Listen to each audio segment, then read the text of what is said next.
Kinfolk, y'all already know what it is, what it was, and what it always will be. This is the Black Owned Podcast, and I am your host, the main man with the game plan, and the game plan ain't the same plan. I've been a major figure since baby pictures. Janice's oldest boy, Sincere, is definitely in the building. What's happening, everybody? What is happening? As you will see, I am co-host less this grand evening. Co-hosts less.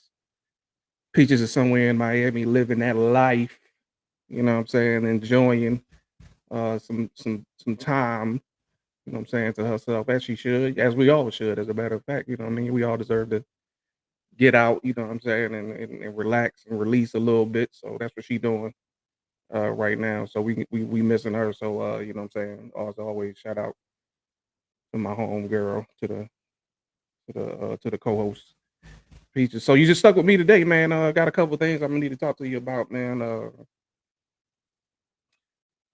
First of all, you know, since we're not gonna be able to do the Peaches picks, I'm gonna have a today in Black History is what we'll do. Please like, share as you coming on in. You know what I'm saying? We're going, you know, get this thing popping off as we always should. More fire.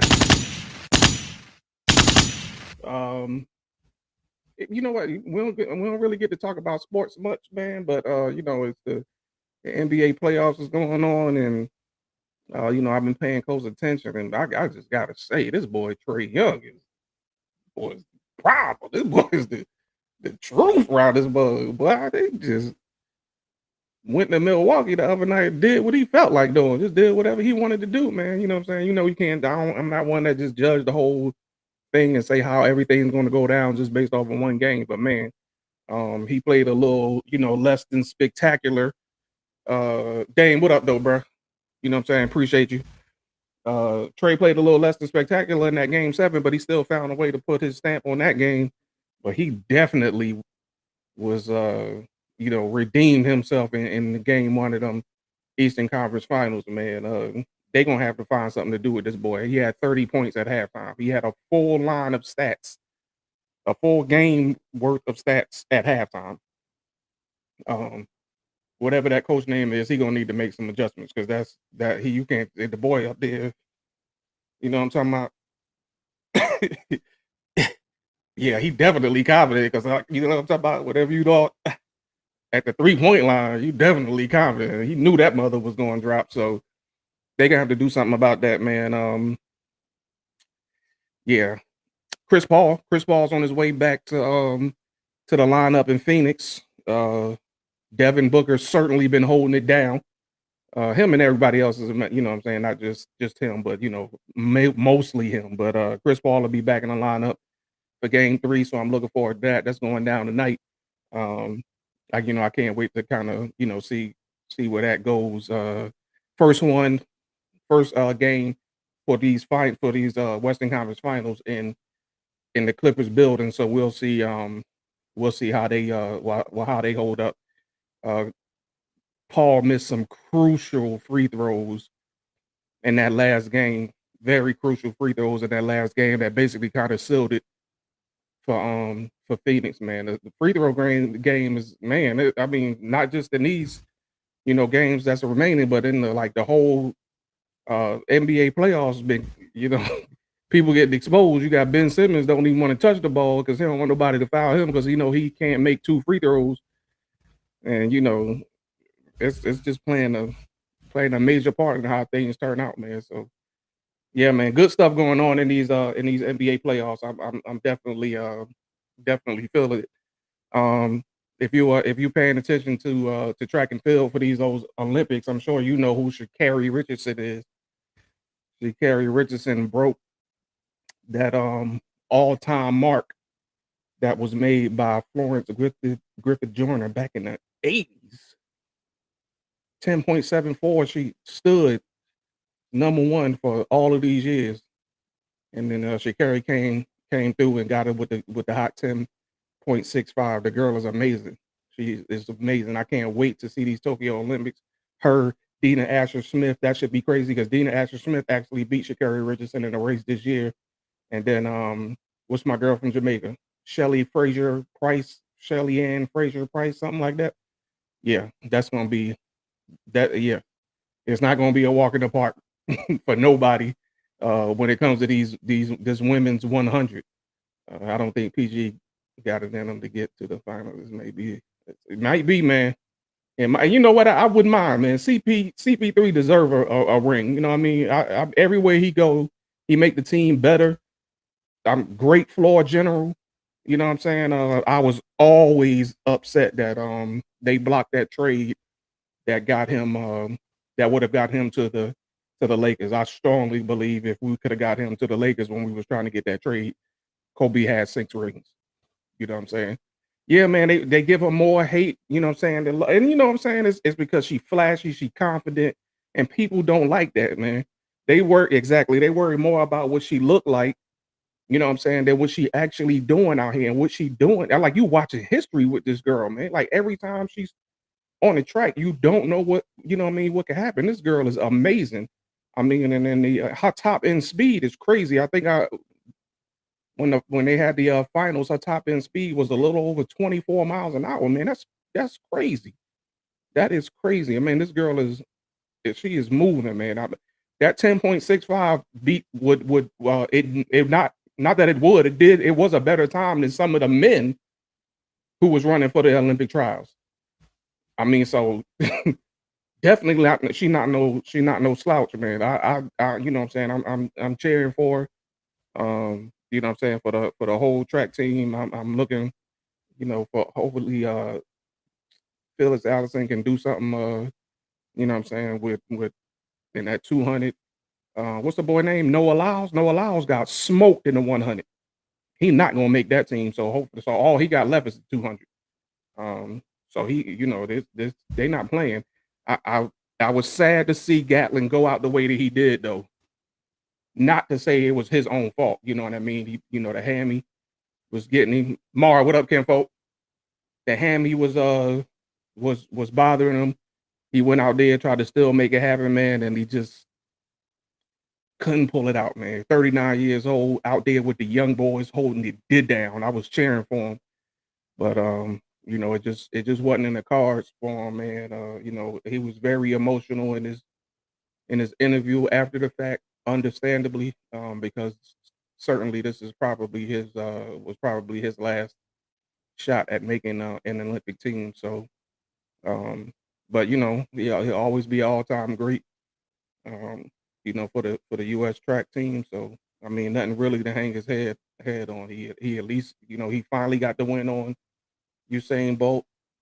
He got that on his resume, so you know what I'm saying. He should be all right, man. But it's just sad to see him go out that way. I'm sure he would have rather just lost than to have to, you know what I'm saying, pull up kind of limp towards the end of that race. But hey, you know what I'm saying, it is what it is. Also, man, you know what I'm talking about. Sometimes I'll be wanting to talk about this, but I don't, you know what I'm saying, it ain't really what we do here. But I'm a huge fan of battle rap. I don't know if y'all know that. Yeah, that's the thing, man. He's 39. You know what I'm talking about? You ain't get me the right to the corner. You know what I'm saying? I definitely feel you, Dave. You know what I mean? So yeah, you know what I mean. And for him to be out there doing it at that level, that's a high level. You know what I'm saying? Salute that man. You hear me? So you know what I'm saying? Certainly. Like I was saying, man, if you're a fan of battle rap like I am, man, I am a huge battle rap fan. They having the Queen of the Ring Watch the Throne event on Saturday. Got a lot of big battles on there. I'm particularly looking forward to that KCJ versus 40 Bars battle. Um, so what was the other one? On the 12th, if y'all seen Gnome 11, that was crazy. You gotta, you know what I'm saying? Like I'm saying, like I'm really into that. But that was a crazy event, bro. You know, Tay Rock went up against Chilla Jones. I was a little bit worried because Tay Rock not necessarily, you know what I'm saying, the most lyrical, you know, but that boy, every time he got to come up big, he come up big because he came up massive against Daylight. And I thought Daylight was just going, you know what I'm saying, kill this man, but he held his own. I don't think he won that one, but I think he definitely did way better than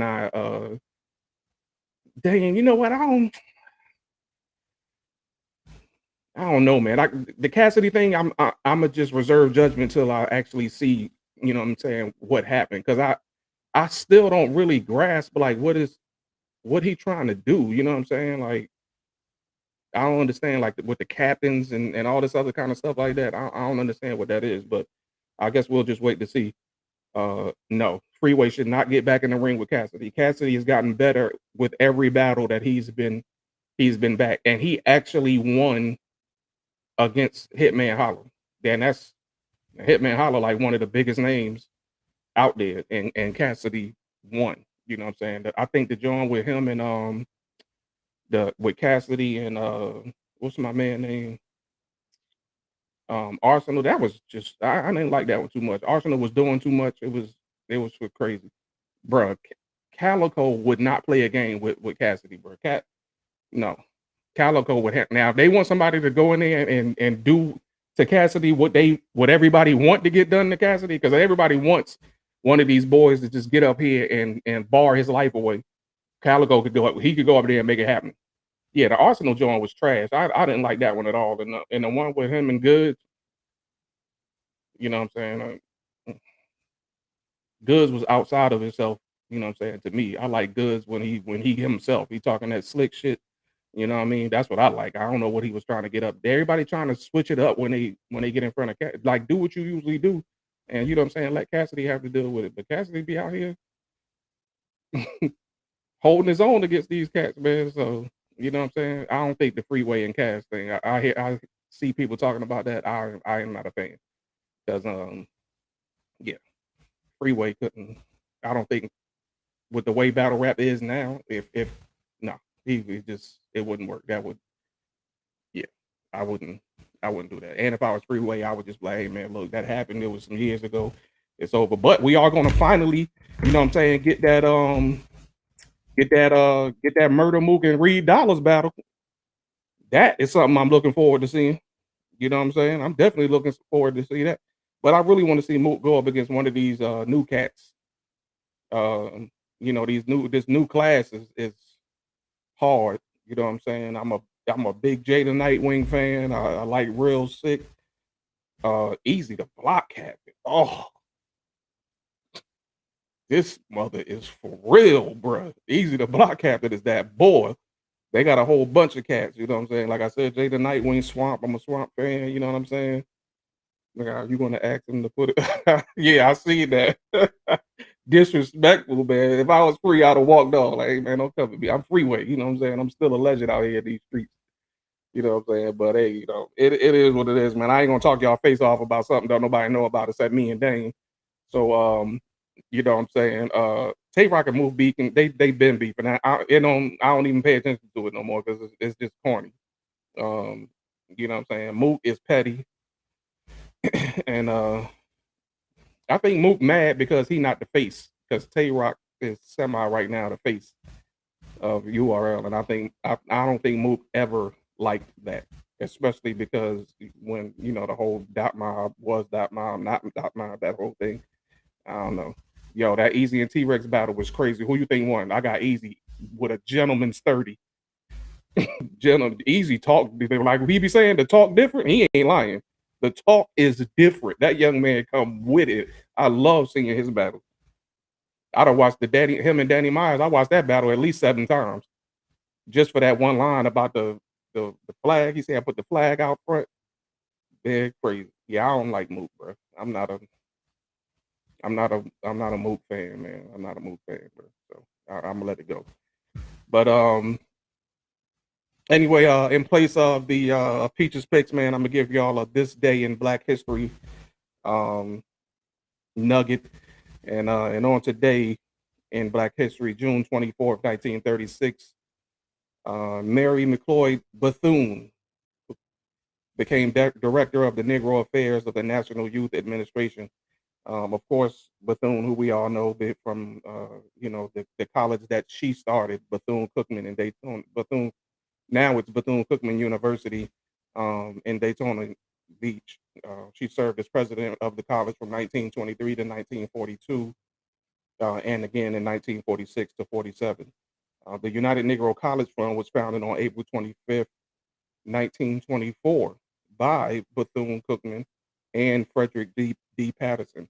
The United Negro College Fund, often referred to as UNCF, provides scholarships for all of the HBCUs and colleges and universities, and she was also a national advisor to President Franklin Roosevelt. Uh, she was born in South Carolina and died on May 18th, 1955, in Daytona Beach at the age of 79. So today's little known Black History fact about Mary McLeod Bethune. All right. So also what I wanted to talk to y'all about, man, was like he was like against Tech Nine. Yeah, yeah. As y'all know, we just observed Juneteenth. You know what I'm saying? Power to the people. Signed as a federal holiday by President Biden on Thursday, I believe it was, and that Friday became a federally recognized national holiday of Juneteenth. So that's a big deal, right? Not so much. Not so much. So there's a lot of people who don't really care or you know revere the or are lauding the making of Juneteenth a national holiday because we was gonna celebrate anyway. You know what I'm saying? I still celebrate Biggie birthday. So what is we talking about? Um, so yeah, there's a lot of well known and not so known um, people who or black people who believe about or who don't believe that we should see any significance in the Juneteenth becoming a federal holiday. Um, Doc, I'm gonna put it on your Facebook. Who see anything, you know, favorable about Juneteenth becoming a national holiday? What what do you think? Right now, I'm gonna tell you there are there's a there's a I'm sorry, I'm tripping. There is a an article that I read from some who do not necessarily uh, agree or laud the Juneteenth national holiday. Um, there's a blogger, his name is Zeli Imani. He posted, "We didn't ask for Juneteenth to be observed as a national holiday. We wanted an end to police violence." And there was another user who said, "The humor of America making Juneteenth a national holiday when they're banning people from teaching about it in schools is not lost on me."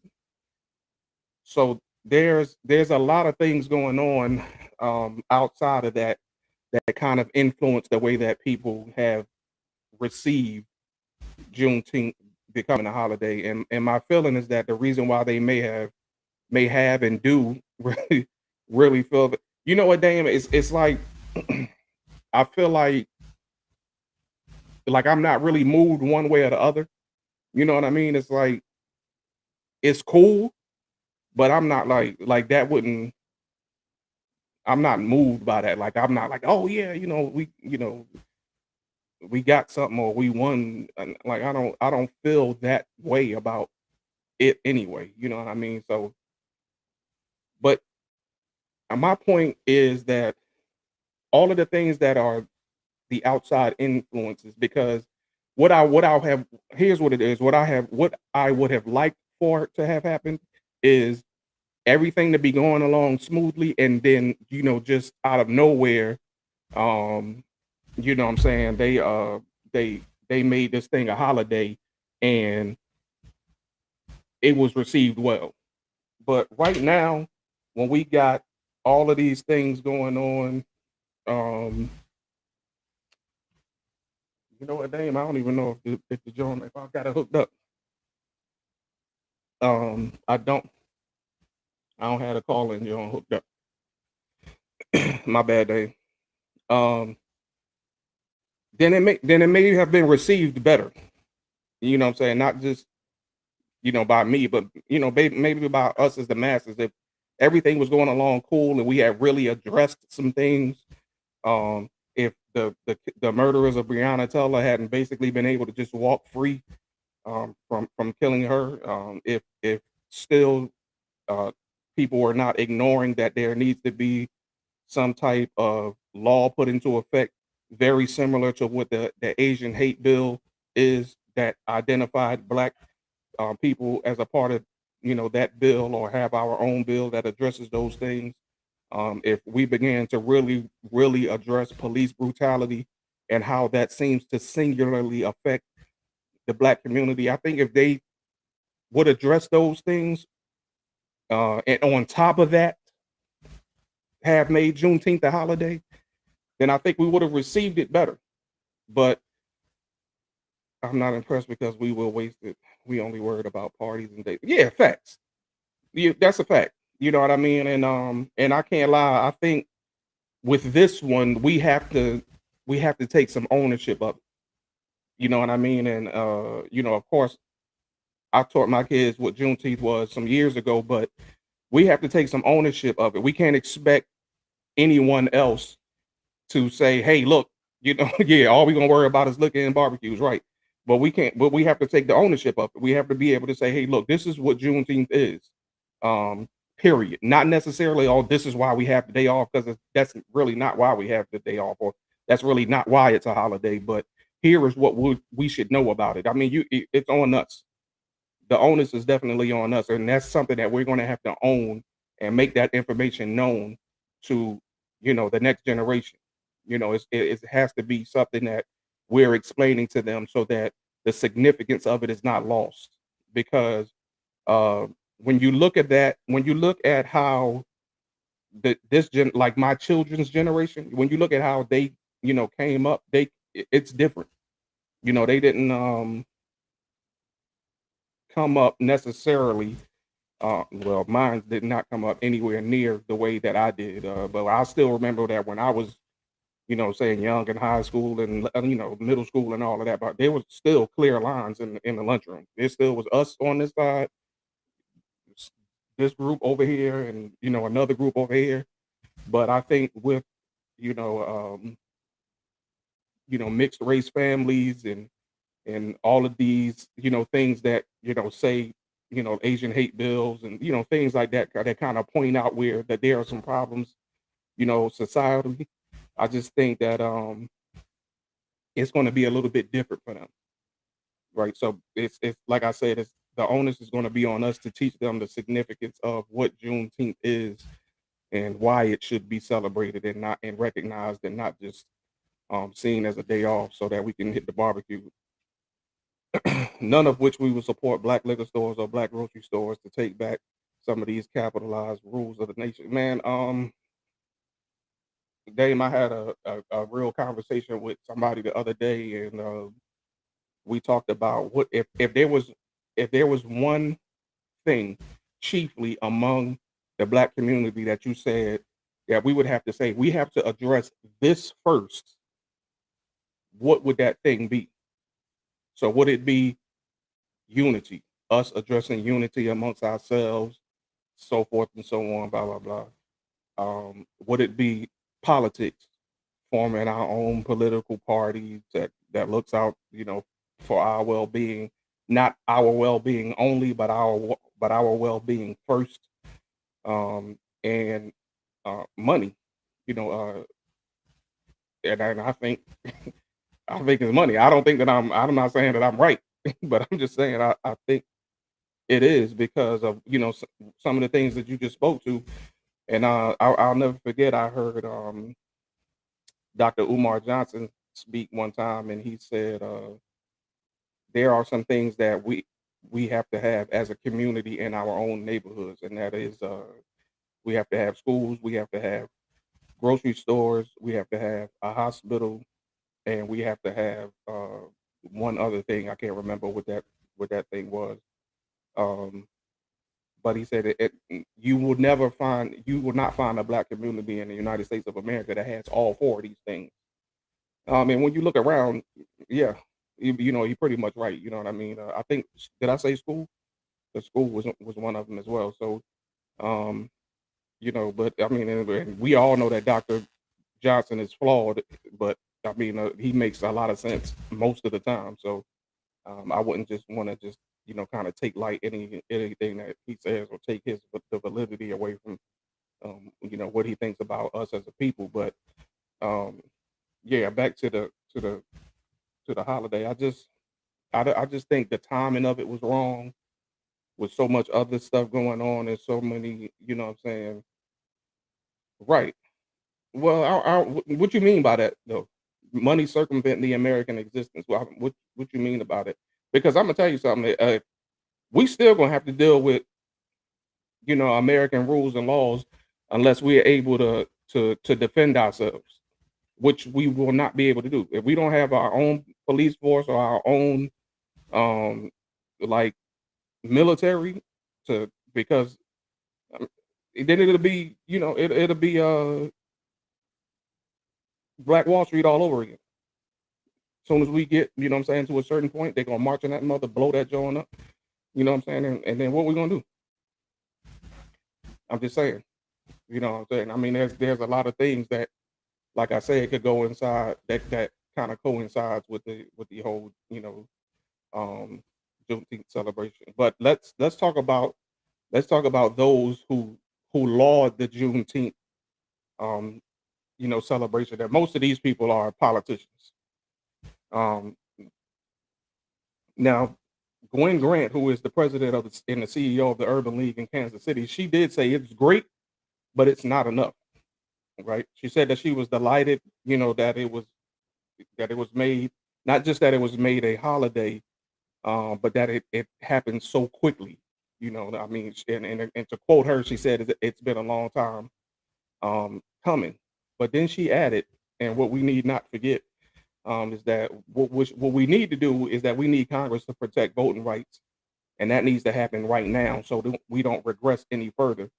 If if you were paying attention to the news any this week, then you heard that Barack Obama himself said that he felt like America was regressing because of these voting right acts that Peaches and I have been talking about. That's kind of like popping everywhere in all of these states where the identification requirements and all of these other things are basically um aimed at keeping black, brown, and not well-to-do people from getting to the polls. uh what they're going to have to start doing next is they're going to have to start to address um young people, because the GOP doesn't appeal to young people. And that's just evident by so many of these states going from red to blue. So um, I don't know what's going on. G man, you might want to come out and then come back in again. Because I mean I think everything else is good. Every we getting good from everywhere else. So um, but yeah. So I mean when it comes to this whole you know Juneteenth celebration, and if it is or if it is not, something that's for us, then it seems like we kind of split down the middle when it comes to that. Um, I know, Doc Reed. I follow Doc Reed, and Doc Reed does a he is fine with the fact that Juneteenth is a holiday and doesn't really understand why there's such backlash about it, or there's such a resistance, if you will, to it. But like I said, I kind of, what I mean. Like I understand on this end, where they coming from, but I also understand, on the other end. And I think the reason why I understand on the other end for those who are for or who do, laud the fact that it's, as a recognized holiday is because some of us recognize it by ourselves for so long. You know what I mean? So it seems like it. Um, um, it just seems like it, you know what I'm saying? Can't be played in the background. I don't know what's going on, bro. I don't know what up, G man. I don't know what's happening. Because I mean everything is good on this end. It's you and YouTube, yeah, everything is good in YouTube. So I don't know what's up with that, man. Um, but yeah, so the Juneteenth celebration has got to be seen. It's it is what it is at this point. But I think no matter what side that you stand on, you're going to have to come to the realization that it is something that if you are for, then we have to, you know, teach the next generation of adults why this is an important holiday, what the significance of it is, and you know how that affects us as a people even now. If we're not doing that, then I don't even know. I don't. Yeah, it doesn't matter what side of it you stand on because it's just going to be something that flames away anyway. With you know what I'm saying with people from my age and up. You know what I'm saying as we pass away or whatnot. So it wouldn't really matter. Um, you know what I'm saying what it is. Excuse me that you're gonna do. All right, man. I'm gonna move on off that, man. I wanna kind of I wanna broach the conversation. We're not gonna finish the conversation tonight because I actually want to have some people on to discuss it, right? Because everything that happens with us as a community, no matter what you think about this particular entity, we always ask what is their role and if they are playing their role correctly or not. Um, and that is the black church. The black church. Is the black church still valid in the black community? Or do they do more taking than giving? Or do they do more taking? Is the black church still valid in the black community? Or has it gotten to a point where they do more taking than giving? Here's where this comes from. Again, I was having a conversation with a colleague of mine, um, who's an older gentleman who I respect. Um, but we definitely don't see eye to eye on a lot of things. Um, G man, you one of the people I'm thinking about having on. We gonna have that. We this might be a 2 hour special for this one though. But my position is that I don't think the black church is effective any longer, and it is my belief that they're kind of if they're like irresponsible parents, if you will. Right, G man, we are. We'll talk about well again. You know what I'm saying. We'll talk about all these things. Um, right, and that's another thing too, Dane. But why though? Why don't we believe like we once did? You know what I'm saying? It's like I said, it's like the church is like a bad parent. You know what I mean? And if you think about it, like um, you know, you being a parent, you being a parent, if you solid, you on your game, and then you just start to fall off. You know what I'm saying? Like during the important parts of life. You know what I mean? Them teenage years, those early adult years. When things are coming at them from left and right. They trying to find themselves. They confused about everything, but they think they know everything. The same things that they think they know everything about, it's really just confusion. Um, I think we kind of got away from that. Back in the day, when a preacher would, the pastors, they would talk about a myriad of things. Um, I remember I've witnessed a time where some pastor would get up and say, "Hey, look, Miss Mary is being is going to be kicked out of her home soon if X, Y, and Z doesn't happen. The church is already taking care of keeping her in this house, but now we need to get her some food for the house. You know what I'm saying? We're gonna take an offering today, and the whole offering is gonna go to Miss Mary. Miss Mary was there. She was at church. We took the offering. They gave her the basket right then and there. So it ain't like they took it to the back. They cut and all of this other kind of stuff, but they they handled it. You know what I'm saying? Like Miss Mary was taken care of. You know what I'm saying? They knew Miss Mary. They knew Miss Mary's grandchildren. They knew Miss Mary's children. You know what I mean? Like they remember. Well, remember what's the thing? The sick and shut in. I mean, it sounds crazy, but you know what I mean. That's some type of communication that you have to have with your members to know that. Meanwhile, nowadays, you know what I'm saying, you got 15,000 people that come to church, um, every Sunday, and you know a handful of them. So they just coming and going. And even for the people, it's just a check in the box. They don't really care that the pastor don't know them and none of this. It's just a check in the box. You know what I'm saying? Grandmothers used to make their kids go to church who used to make us go, right? The average grandmother now is 42 and in the club. You ain't lying, fam. They don't even sell the big hats no more. Hey, you're right though. I don't even know the last time you ain't gonna catch no 40-something-year-old woman in there with that big hat on these days. You know what I'm saying? Nobody adhered to the most high laws, statutes, and commandments. G man, boy, man, I'm telling you, we're gonna have to have you on here because and I'm gonna have a pastor on here or somebody, in that vein who's gonna want to rebut a lot of the things that we know to be the truth.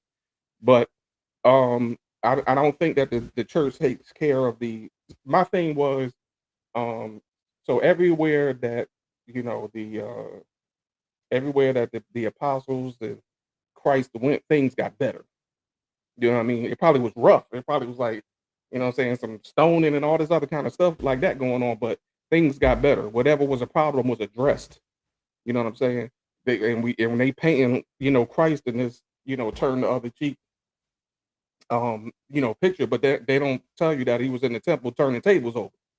You know what I'm saying? So it's a time and a place, you know what I'm saying, for everything. But I believe that the hold that the church once had on the community is gone. And the reason why it's gone is because now all we worry about is money. You worry about money, or you worrying about telling people that everything's going to be all right, all the time. That's not, and that ain't even what Christ was telling you. He told you, hey man, you kick it with me, you're gonna go through some things. You know what I'm saying? Like if you over here, you riding over here, you gonna go through some things. Every day ain't gonna be a great day. You know what I mean? But you got people saying, oh man, all you gotta do is just come. Everything's gonna be great and blessings are gonna fall out in your lap. And no, that's that's not true, bro. That's not Bible. You know what I'm saying? It, it's not Bible. You know what I'm saying? And you telling people, oh, you got to make sure you tithe. You don't. That pastors won't tell you you're going to hell for anything nowadays, except for tithing. You know what I'm saying? They won't tell you you're going to hell for having premarital sex. They won't tell you you're going to hell for cheating on your wife or whatever. But they will tell you you're going to hell if you don't pay them tithes. You going to hell? You better make sure these tithes get paid. The church is shirking its responsibility to the people who fill those seats every Sunday. Um, we used to go to church to see who had new cars, who was sharp, and still get the word. And now all that on the cell phone. Fact. That's a fact. You know what I'm saying? Uh,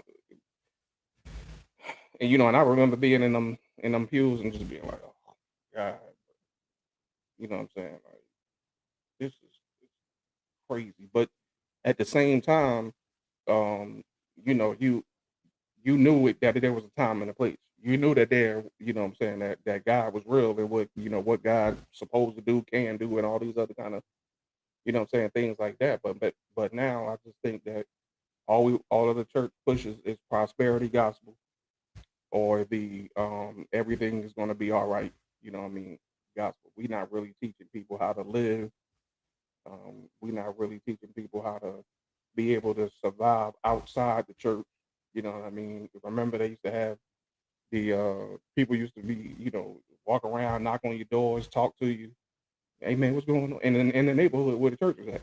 You know what I'm saying? Hey, I'm the pastor over at that's and so, blah, blah, blah. I just wanted to know, let you know who I am. I'm here. If you could use, anything, we'd like to see you in church on Sunday, you know what I'm saying, blah, blah, so forth and so on. You know what I mean? I mean, we don't have any type of like the reverence for the church is no, it's it's absent. It's not where it used to be. It used to be even, thugs and bangers when they was, walking in front of the church, they'd be, oh, they don't cuss me in front of the church. But now they don't care. You know what I mean? And the fault lies on both. The fault lies on both. It lies on them and it lies on, what I mean, the grander image of what we, what I'm saying, call the church these days. So yeah, man, we're gonna have that conversation. G man, you definitely gonna be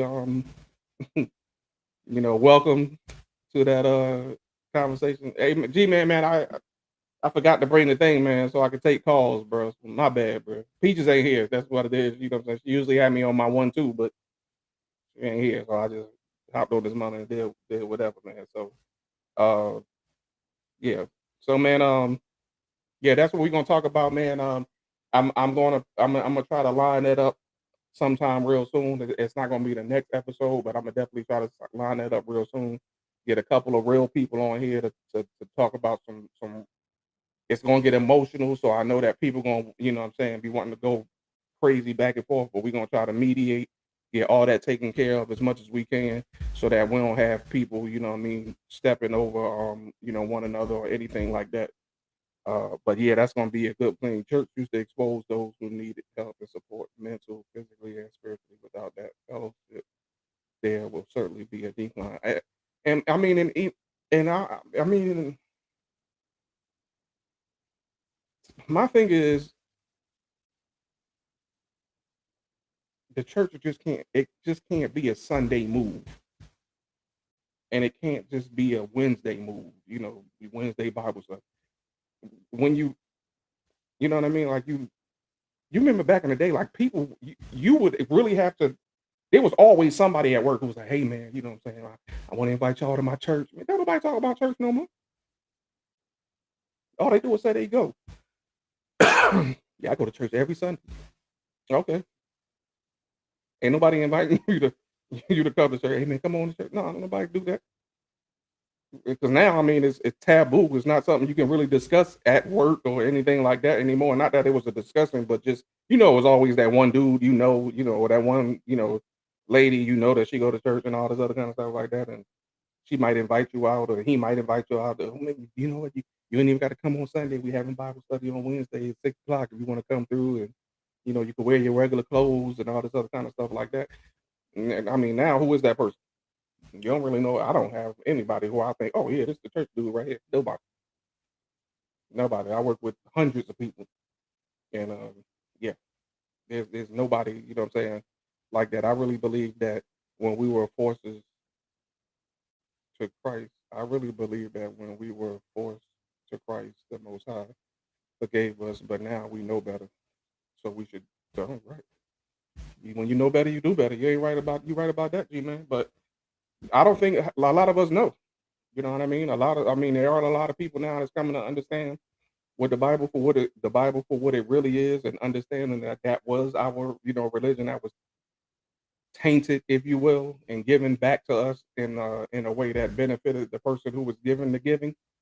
But it's definitely a conversation that we got to have, and I want to make that a real conversation, and we are going to do that right here on the Black Owned Podcast. I mean, it's facts. The fake Jesus been exposed. The fake Jesus has been exposed. That's yes.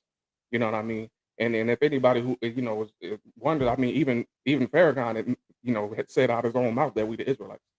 So, but hey, that's neither here nor there.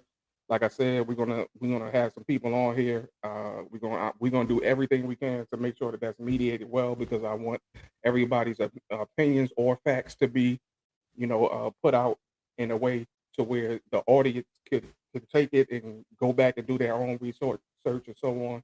and that nobody's being emotionally bullied while we talk about that. So um, look for that to be coming soon, man. I'm gonna go ahead and shut this thing down a little bit early. Shout out to Peaches again. She out in Miami. I will be heading also in that direction in a couple months. I'm looking forward to that. Um, and yeah, man. The Juneteenth thing. It is what it is. The church thing. We're gonna talk about that. Anybody want to talk about battle rap? I'm gonna probably hit that up at some point again as well. Again, the on caffeine is on the caffeine app. Heir to the throne for the Queen of the Ring Battle League going down this Saturday, man. But besides that, man, we signing off. Dave, I appreciate you, my homie. G Man OG, I appreciate you for joining me, man. But I'm gonna go ahead and get up out of here, man. I'm gonna holler at y'all later.